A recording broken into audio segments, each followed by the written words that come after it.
कहते हैं कि परिवारवाद, पहले पिताजी थे, फिर उनके सुपुत्र और आप फिर से सुपुत्र। बिल्कुल ऐसा हो सकता है, क्योंकि अगर अलायंस होता तो फिर तो ये केक वॉक था। लेकिन आज की डेट में जब कांग्रेस ने यही किया ना, हमेशा धोखा देने की कोशिश की है। पहले डीडीसी में भी किया था, अब भी किया। आपका तो अलायंस है कांग्रेस के साथ, आप कह रहे हैं कांग्रेस खाते में ही नहीं है, तो ये कैसा अलायंस है? यानी कि खालिद नजीब सरवर्दी का सीधा मुकाबला जो है वो भाजपा के प्रत्याशी गजे सिंह राणा के साथ है। बिल्कुल बिल्कुल। महराज मलिक साहब तो मेरे हिसाब से तो वो बस सोशल मीडिया के लीडर बने हुए हैं। माने आप ये कह रहे हैं कि शेख रियाज और अब्दुल मजीद वानी एक दूसरे के साथ लड़ रहे हैं? बिल्कुल, एक दूसरे का वोट ले रहे हैं। कांग्रेस के कैंडिडेट या डीपीएपी के कैंडिडेट जो हैं, ये कभी एक पार्टी में जाता है, वो दूसरे में चला जाता है, वो उधर जाए तो वो दूसरी में जाता है। तो इनने लोगों को कंफ्यूज कर रखा है कि इनका झंडा है कौन सा। जो पहले कांग्रेस का वोट शेयर मजीद साहब के टाइम पे होता था, वही रियाज साहब उसी में से अपना शेयर निकालने की कोशिश कर रहे हैं। अच्छा, ग्राउंड पोजीशन तो ये है, कोई नया वोटर या एनसी का खासकर वोटर उनके साथ नहीं जुड़ने वाला है। दोडाईस में घमासान छिड़ा हुआ है। यहाँ पर 5 दिग्गज आमने सामने हैं। नेशनल कॉन्फ्रेंस के खालिद नजीब सरवर्दी, कांग्रेस के शेख रियाज, अब्दुल मजीद वानी, गजे सिंह राणा और महराज मलिक। ये 5 ऐसे नाम हैं जो इस समय आमने सामने हैं। किसका पलड़ा भारी है ये तो 8 तारीख को पता चलेगा। लेकिन इस समय बातचीत करने के लिए मेरे साथ नेशनल कॉन्फ्रेंस के आज zonal vice president Shadab Suhrawardy हैं। इनसे हम बातचीत करेंगे।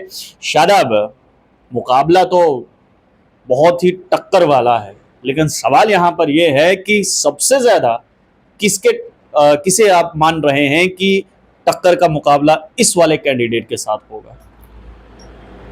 बहुत बहुत शुक्रिया आपका। देखिए, इलेक्शन कोई आसान चीज़ है नहीं। इलेक्शन हमेशा मुश्किल होता है, वो कोई भी इलेक्शन हो। ये इलेक्शन भी हम दूसरे जैसे पहले भी इलेक्शन लड़े उसी की तरह हम उसको भी ले रहे हैं और अपनी तरफ से मेहनत कर रहे हैं। बाकी अल्लाह ताला पे है, ऊपर वाले पे है, किसको कामयाब करेगा। लेकिन अगर मैं आपको अपनी ग्राउंड असेसमेंट बताऊं और I will explain with facts क्या पोजीशन किसकी है।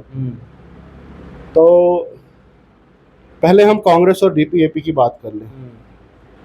कांग्रेस के कैंडिडेट या डीपीएपी के कैंडिडेट जो हैं, ये कभी एक पार्टी में जाता है, वो दूसरे में चला जाता है, वो उधर जाए तो वो दूसरी में जाता है। तो इनने लोगों को कंफ्यूज कर रखा है कि इनका झंडा है कौन सा। लोग उसमें कंफ्यूज हैं। वही कहता है कि मैं इतने वोट, लेकिन एक्चुअल ग्राउंड पे आप अगर लोगों से पूछोगे तो ये एक दूसरे के साथ मुकाबला कर रहे हैं। अच्छा, ये किसी इलेक्शन में मुकाबला नहीं, एक दूसरे का मुकाबला करेंगे कौन ज्यादा वोट लेगा। माने आप ये कह रहे हैं कि शेख रियाज और अब्दुल मजीद वानी एक दूसरे के साथ लड़ रहे हैं? बिल्कुल, एक दूसरे का मुकाबला, एक दूसरे का वोट ले रहे हैं। जो पहले कांग्रेस का वोट शेयर मजीद साहब के टाइम पे होता था, वही रियाज साहब उसी में से अपना शेयर निकालने की कोशिश कर रहे हैं। अच्छा, ग्राउंड पोजीशन तो ये है, कोई नया वोटर या एनसी का खासकर वोटर उनके साथ नहीं जुड़ने वाला है। क्योंकि बहुत कोशिशें की गई 2002 से लेके 2002 में से 14 तक तो लोगों को गांव शहर के नाम पे लड़ाया गया। 14 के बाद बीजेपी ने हिंदू मुसलमान के नाम पे लड़ाया, लेकिन तब भी एनसी का वोटर नहीं टूटा, चाहे वो हिंदू हो मुसलमान हो। हिंदू भी जो एनसी के साथ जुड़ा हुआ था वो एनसी के साथ जुड़ा ही रहा। आज की डेट में भी आप सर्वे करेंगे तो एनसी का वोटर कहीं नहीं गया, उसमें बढ़ोतरी हुई है, कोई कमी नहीं हुई है। तो इसलिए मेरा ये मानना है, अब महराज मलिक साहब तो मेरे हिसाब से तो वो बस सोशल मीडिया के लीडर बने हुए हैं। ग्राउंड पे आप चलेंगे, मैं अभी तक करीब उनकी रैलीज हम देख रहे हैं, जनसैलाब उमड़ रहा है, युवा पसंद कर रहा है महराज मलिक को। उनके साथ 200-300 लोग होते हैं, हर वक्त उनको साथ ही चलाया होता है, लेकिन लोगों को वो गुमराह कर रहा है। कैसे गुमराह से कर रहा है कि वो खुद ही तारीफ करना अच्छी बात नहीं होती। जो लोग अगर आपकी तारीफ करते हैं तो आप अच्छे माने जाते, तो हर स्पीच में अपनी तारीफ करते हैं, मैं ईमानदार हूँ, मैं हूँ। लेकिन अगर आप फैक्ट्स देखेंगे, पार्लियामेंट इलेक्शन उसने क्यों लड़ा? क्या उसने जीतना था? जीतना तो था नहीं।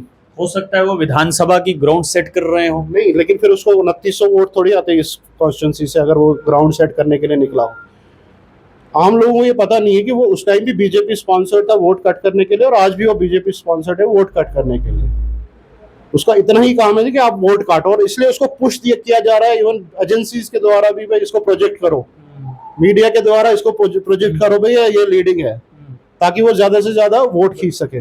लोकसभा इलेक्शन में महराज मलिक लगभग 10,000 वोट लिए थे, तो आपको नहीं लगता कि इसका इम्पैक्ट पड़ेगा कि लोकसभा चुनाव में 10,000? हम इस कॉन्स्टिट्यूंसी की बात करेंगे, 52 डोडा से 2922 वोट लिए थे। अगर आप उसको और इम्प्रूव करने में लग भी जाएंगे तो और 2000 ऐड कर लो, मुझे नहीं लगता उससे ज्यादा आएंगे। और मैं चैलेंज के साथ कहता हूँ नहीं आएंगे। माने 5,000? हाँ, इससे नीचे, इससे ऊपर नहीं आएगा। 5,000 से ऊपर? इसका रीजन भी एक है, क्योंकि पूरे स्टेट में वेव चली हुई है, एनसी की गवर्नमेंट आ रही है और लोग आज बहुत समझदार हो गए, वोटर बड़ा समझदार है। आपने देखा होगा 14 से लेकर जब तक परिहार साहब यहाँ थे तो काफी लोग बीजेपी के साथ जुड़ गए थे, मुस्लिम भी जुड़ गए, क्योंकि लोग चाहते हैं कि जिसकी सरकार हो उसके साथ हम जुड़े और हमारे काम हो। आज की डेट में ये माहौल बना हुआ है कि एनसी की सरकार आ रही है तो एनसी के कैंडिडेट को चुनो यहाँ से ताकि हमारे काम बन जाए। अच्छा। यही एक्चुअल लोगों की डिमांड है कि हम एनसी को साथ देंगे, इसीलिए एनसी का कैंडिडेट इस टाइम मेरे हिसाब से बीजेपी को टक्कर दे रहा है। बाकी सारे दो तो आपस में लड़ रहे हैं और तीसरे को तो मैं गिनती में मानता नहीं हूँ। माने आप ये कह रहे हैं कि नेशनल कॉन्फ्रेंस यानी कि खालिद नजीब सरवर्दी का सीधा मुकाबला जो है वो भाजपा के प्रत्याशी गजे सिंह राणा के साथ है? बिल्कुल बिल्कुल, यही मुकाबला है और ये यही नहीं है, ये मोस्टली हर जगह पे है स्टेट में कि नेशनल कॉन्फ्रेंस ही बीजेपी का मुकाबला कर रही है। आपका तो अलायंस है कांग्रेस के साथ, आप कह रहे हैं कांग्रेस खाते में ही नहीं है, तो ये कैसा अलायंस है? देखिए, अलायंस जो है 85 सीट्स पे हुआ है, 5 सीटों पे इन्हें एक टर्म निकाली है फ्रेंडली, जो कि इलेक्शन में कोई फ्रेंडली होता नहीं है। फ्रेंडली कुछ नहीं, हाँ फ्रेंडली का इसकी एक ही डेफिनेशन है कि फिर उनमें से जो भी जीतेगा वो हमारा ही है, वही फ्रेंडली है बस। माने पाले में जिसके भी गेंद आएगी तो वो 6 मारेगा। अब डिपेंड करता है, देखिए कांग्रेस की भी कुछ मजबूरियां रही होंगी कि उन्हें लास्ट में, क्योंकि इस सीट पे पर्टिकुलरली अलायंस डन हो गया था, तभी खालिद साहब ने सबसे पहले फॉर्म भरा था as a alliance candidate. Last minute पे क्या हुआ वी डोंट नो दैट, वहां पे क्यों चेंजेस ऐसी आई, लेकिन ऊपर वाला जो करता है अच्छा करता है। रियाज साहब के आने से यही हुआ है कि मजीद साहब को और ज्यादा नुकसान कर रहे हो और हमारा तो कोई नुकसान कर नहीं है। आपको नहीं लगता है कि जो वोट पहले अलायंस जब तय किया गया, जो वोट कांग्रेस का एनसी के खाते में आने वाला था, अब वो वोट जो है वो शेख रियाज के खाते में जाएगा और उसका नुकसान एनसी को होगा और उसका बेनिफिट कहीं ना कहीं भाजपा को ना हो जाए? बिल्कुल ऐसा हो सकता है, क्योंकि अगर अलायंस होता तो फिर तो ये केक वॉक था, लेकिन आज की डेट में जब कांग्रेस ने यही किया ना, हमेशा धोखा देने की कोशिश की है, पहले डीडीसी में भी किया था, अब भी किया। हमारा अलायंस में काफ़ी आसान हो जाता, फिर कोई मुकाबले में ही नहीं था, थोड़ा सा मुश्किल हुआ है, लेकिन उसके बाद हमने काफ़ी मेहनत की है। आज की डेट में आप हर कोई काउंट करता है इस बलेसा एरिया को या ठाठरी एरिया को जो नया जुड़ा हुआ है, पुराने में सबका वोट शेयर पता है किसको क्या है। उस एरिया में आप जाके एक राउंड मार लो और देख लो किसकी वेव चल रही है वहाँ पे। टफ मुकाबला तो है, ये मानेंगे आप? मुकाबला तो टफ होता ही है, मैं कहाँ कह रहा हूँ टफ है, मैं तो इस इलेक्शन में तो एक्चुअली मैं कह रहा हूँ ना, ये जो अलायंस की आवाज़ निकली थी ये लोगों की तरफ से निकली थी। लोगों ने आवाज़ दी थी एक हो जाओ, हम वरना फिर से डिवाइड नहीं होना है हमें। लेकिन अब एनसी ने पहल की, एक हो गए, अलायंस किया, वेस्ट सीट कांग्रेस को ऑफर की, ईस्ट हमें मिल गई, फिर कांग्रेस ने उसका मान नहीं रखा। अब ये लोगों को डिसाइड करना है, वोटर ने डिसाइड करना है कि वो किसकी तरफ जाएगा, जिसने धोखा दिया है या जिसने अलायंस का मान रखा है। इलेक्शन मैनिफेस्टो तो एनसी का सबने देखा है, लेकिन पर्सनली खालिद नजीब सरवर्दी अगर जिला डोडा से जीतते हैं तो डोडा के खासकर युवाओं के लिए नेशनल कॉन्फ्रेंस के पिटारे में क्या निकलेगा? देखिए, युवाओं के लिए सबसे बड़ा मुश्किल परेशानी की बात है बेरोजगारी। युवा बेरोजगार है, पूरी स्टेट में बेरोजगार है। इनफैक्ट इंडिया में हम इस वक्त नंबर 1 है, अनएम्प्लॉयमेंट रेट नंबर 1 है। जो बीजेपी के दावे थे कि जी हम ये करेंगे वो करेंगे, 370 खत्म होने के बाद 50,000 नौकरियां, तो आज तक तो वो 5 साल में मिली, और बहुत समय होता है 5 साल। 5 साल में तो वो ऐसा कुछ कर नहीं पाए। इवन प्राइवेट सेक्टर जो था, प्राइवेट सेक्टर में यहाँ प्रोजेक्ट्स आए, ये रोड्स के काम, हाईवेज के काम चल रहे हैं, वो आपका द्राक्षाला में प्रोजेक्ट चल रहा है, वहाँ पे इन्होंने लोकल्स को एम्प्लॉयमेंट नहीं दी है, सब बाहर के लोग आ रहे हैं। तो नेशनल कॉन्फ्रेंस इंश्योर करेगी कि अगर जो भी यहाँ पे प्रोजेक्ट होगा उसमें सिर्फ 10% लोग बाहर वाले होंगे, 90% एम्प्लॉयमेंट लोकल्स को मिलेगी और यहाँ के नौजवानों को मिलेगी। उसके अलावा मैनिफेस्टो में ऑलरेडी है कि 1 लाख सरकारी नौकरियां, हम ये ज़्यादा भी हो सकती है, मिनिमम 1 लाख अगले 5 साल के लिए टारगेट रखा गया है, ये ज़्यादा भी चली जा सकती है। युवाओं को 5 साल में 1 लाख नौकरियां मिलेंगी। उसके अलावा यहाँ पे सबसे बड़ी प्रॉब्लम जो है एक्सीडेंट्स की, आपने देखा होगा रोड एक्सीडेंट्स बहुत होते हैं, वो बिकॉज ऑफ कि रोड की जो क्वालिटी ऑफ कंस्ट्रक्शन या जो भी बनी हुई है रोड्स है उसमें कहीं ना कहीं कोई दिक्कत है, उसको एड्रेस करना बहुत जरूरी है। हमने इतनी जाने मिलिटेंसी में नहीं खोई जितनी रोड एक्सीडेंट्स में खोई हैं। लेकिन साहब आपको नहीं लगता है कि रोड की अगर मैं बात करूं तो शायद शायद ही कोई ऐसा नेता होगा जो नितिन गडकरी पर सवाल उठाएगा रोड को लेकर। रोड इस समय बहुत अच्छी बन रही हैं, ये तो हमने भी देखा है, चाहे वो भदरवा का रोड हो या किश्तवाड़ रोड हो, बहुत अच्छा है। कहीं ना कहीं लोगों को भी समझना पड़ेगा कि ओवर स्पीड नहीं करना है हमें। अगर आपको रोड बिल्कुल एकदम मक्खन के जैसा दिखता है तो आप हवाई यात्रा पर निकल जाते, तो कहीं ना कहीं लोगों की भी गलती है। ऑफ कोर्स गलतियां लोगों की भी होती है, लेकिन हमें इंश्योर करना चाहिए जो सर्विस होते हैं ना। एक्चुअली यहाँ पे क्या हुआ था पीछे के 2002 से 14 की बात कर रहा हूँ, ये पीएमजीएसवाई रोड्स का बनना शुरू जब हुई थी, उस टाइम रोड्स की जो टेक्निकल ग्रेडिंग होती है, टेक्निकली जो उन्होंने सर्वे किया था, उसको लास्ट मिनट पे किसी पर्टिकुलर वर्कर के घर तक रोड पहुंचाने के लिए चेंज किया गया। अच्छा, उससे वो रोड डेंजरस बन गई, जहां पे उसका टर्न देना था नहीं दिया, जहां नहीं देना था वहां दे दिया, वो रीजन बन गया, वो भी एक रीजन बन गया एक्सीडेंट्स का। दूसरा क्रैश बैरियर्स बहुत इंपॉर्टेंट है। पीएमजीएसवाई अभी तो हाईवे पे तो लग रहे हैं, लेकिन पीएमजीएसवाई वाई रोड्स पे कहीं पे क्रैश बैरियर्स नहीं है। हाँ, ये बहुत इंपॉर्टेंट है, हम इन चीजों पे काम करेंगे। उसके अलावा हमारे यहाँ पे सोशल सेक्टर में महिलाओं के बड़े इश्यूज हैं। ओल्ड एज पेंशन को अभी पेंशन 6-6 महीने से लोगों को नहीं मिली हुई है। हमने तो मैनिफेस्टो में ये भी बोला है कि अभी जो 1,000 रुपये पेंशन मिली हम उसको 3,000 करेंगे और हर महीने मिला करेगी। सब कुछ सही है आपके हिसाब से, लेकिन जब हम यहाँ पर आते हैं तो डोडा के लोगों के पास मात्र एक स्टेडियम है जिसमें 15 अगस्त भी मनाया जाता है, 26 जनवरी भी मनाया जाता है, ईद, दिवाली, होली सब मनाया जाता है। युवा कहाँ जाएगा खेलने? अगर कोई ऐसी और जगह जहां पर इन सब के लिए जो है वो अलग से एक जगह बनाई जाए कि आप यहाँ पर ये सब कार्यक्रम कर लीजिए, और जो स्पोर्ट्स स्टेडियम है वहां पर सिर्फ खेल कूद हो। और हैरानगी की बात यहाँ पर यह है कि उसमें अभी तक घास तक नहीं होगी है, तो क्या इस बारे में भी एनसी सोच रही है? देखिए, बहुत जल्दी आपने बहुत अच्छा सवाल पूछा। ये हम कल ही इस पर डिस्कशन हो रही थी, हमारे लोकल इश्यूज क्या है और हम लोकल इश्यूज को अभी लोगों के सामने प्रेजेंट करने वाले हैं। उसमें ये हमने ऑलरेडी डिसाइड किया है कि हर ब्लॉक लेवल पे एक स्टेडियम बनना चाहिए, हर ब्लॉक में एक स्टेडियम बनना चाहिए, क्योंकि वहाँ के लोग बच्चों को भी तो हक है। आप किसी भी, मैं इस इलाके में घूम रहा था पिछले हफ्ते से, कहीं पे भी कोई स्टेडियम नहीं है, लोग तो खेतों में खेलते हैं बच्चे वहाँ के। हर ब्लॉक लेवल पे एक स्टेडियम की जरूरत है। यहाँ पे इतना पोटेंशियल है, आपने अभी देखा होगा वो किश्तवाड़ की बच्ची है शीतल देवी, ओलंपिक्स में मेडल लेके आया है, लेकिन वो विदाउट इंफ्रास्ट्रक्चर, उसको फिर आर्मी ने सपोर्ट किया, उसको ट्रेनिंग प्रोवाइड की, उसके बाद वो करवाए। लेकिन स्पोर्ट्स इंफ्रास्ट्रक्चर हमारे युवाओं के लिए बहुत जरूरी है, उसको बिल्ड करना पड़ेगा। और शुरुआत होगी कि जब एक स्टेडियम हर जगह हो, चाहे कितना बड़ा बन पाए, लेकिन होना चाहिए स्टेडियम। और ये हम अपने लोकल मैनिफेस्टो में इंक्लूड कर रहे हैं।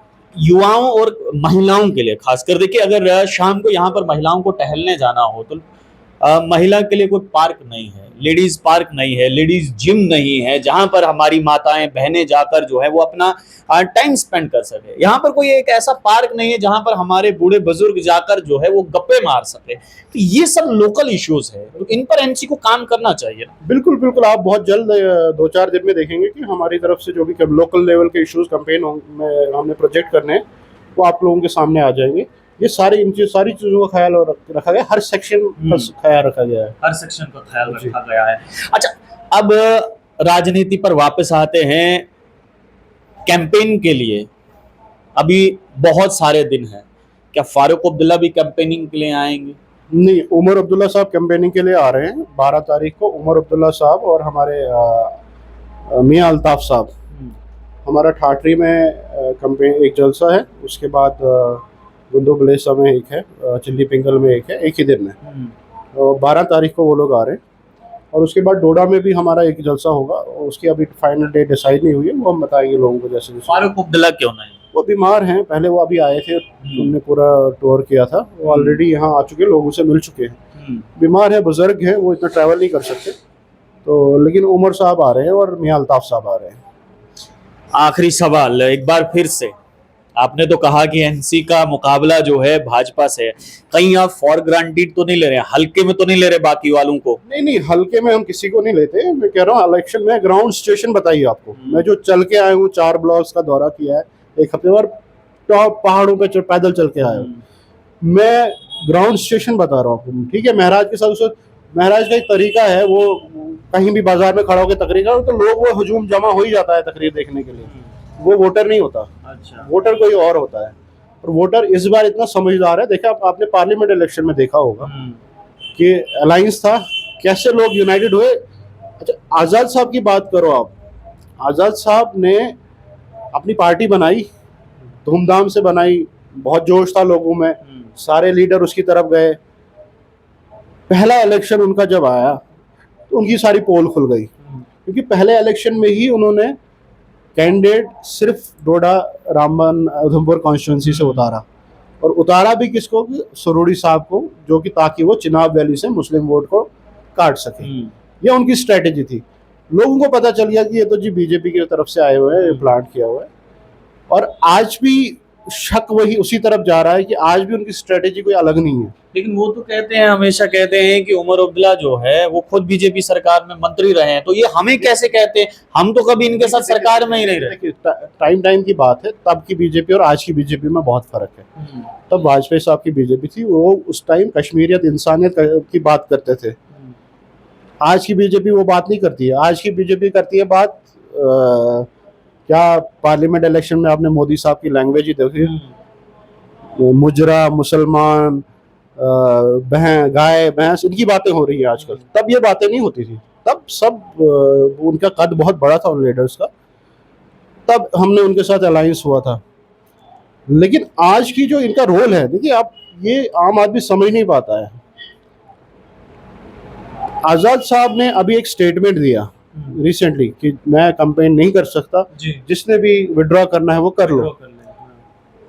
आजाद साहब की होम कॉन्स्टिट्यूंसी बदरवा, जहां से कैंडिडेट भी बहुत अच्छे थे, गोनी साहब, उन्होंने भी विड्रॉ कर दिया। लेकिन सिर्फ एक डोडा से विड्रॉ नहीं हुआ और डोडा वेस्ट से विड्रॉ नहीं हुआ। इसकी वजह क्या है? इंदरवाल से भी विड्रॉ हो गया, इंदरवाल हर जगह से विड्रॉ हुआ, करीबन हर जगह से विड्रॉ होगा। लेकिन सारी सियासत उन्होंने डोडा पे करनी है, क्योंकि अब सुनने में आया कि कहीं वो 9-10 तारीख को शायद कैंपेन करने के लिए, सिर्फ डोडा एक कैंडिडेट के लिए कैंपेन करने के लिए आए।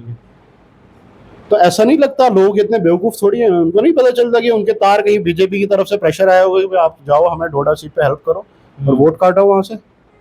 और उनका मकसद क्या है? एक सीट के लिए कैंपेन, उनने कोई चीफ मिनिस्टर बनना है क्या एक सीट के लिए जीतने का? तो दूसरा आप देख लीजिए, आप डीपीएपी का अभी का रोल।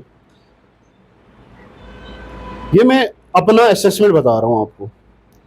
डीपीएपी के कैंडिडेट यहाँ पे हैं। पहले ये कॉन्स्टिट्यूंसी एक होती थी, वेस्ट का पार्ट भी होता था। आज की डेट में जो वेस्ट में चले गए हैं, जो मजीद साहब के साथ वर्कर होते थे, वो सारे बीजेपी की तरफ जा रहे हैं।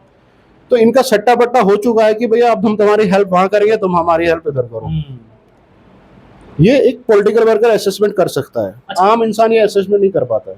नेशनल कॉन्फ्रेंस अगर कल को सरकार बनाती है तो मुख्यमंत्री कौन होंगे? उमर साहब होंगे इंशाल्लाह, उसमें कोई शक नहीं। इसी में कोई और ऐसा नेता नहीं है जो मुख्यमंत्री बन सके? आप बताइए। क्योंकि भाजपा तो कह रही ना, भाजपा कहती है कि परिवारवाद, पहले पिताजी थे, फिर उनके सुपुत्र और आप फिर से सुपुत्र। अगर हम परिवारवाद की बात करें तो ऐसी बहुत सारी मिसालें हैं परिवारवाद की भाजपा के अंदर, बहुत सारी मिसालें। खालिद नजीब सरवर्दी को मुख्यमंत्री बना दे, बन सकते हैं, कोई इसमें नहीं है। वो तो एमएलए जब चुन के आते हैं वो अपना लीडर बनाते हैं, वो अपना लीडर चुनते हैं। वो तो बात की बात है, इलेक्शन के बाद की बात है। फिलहाल हमारे कैंडिडेट उमर साहब है।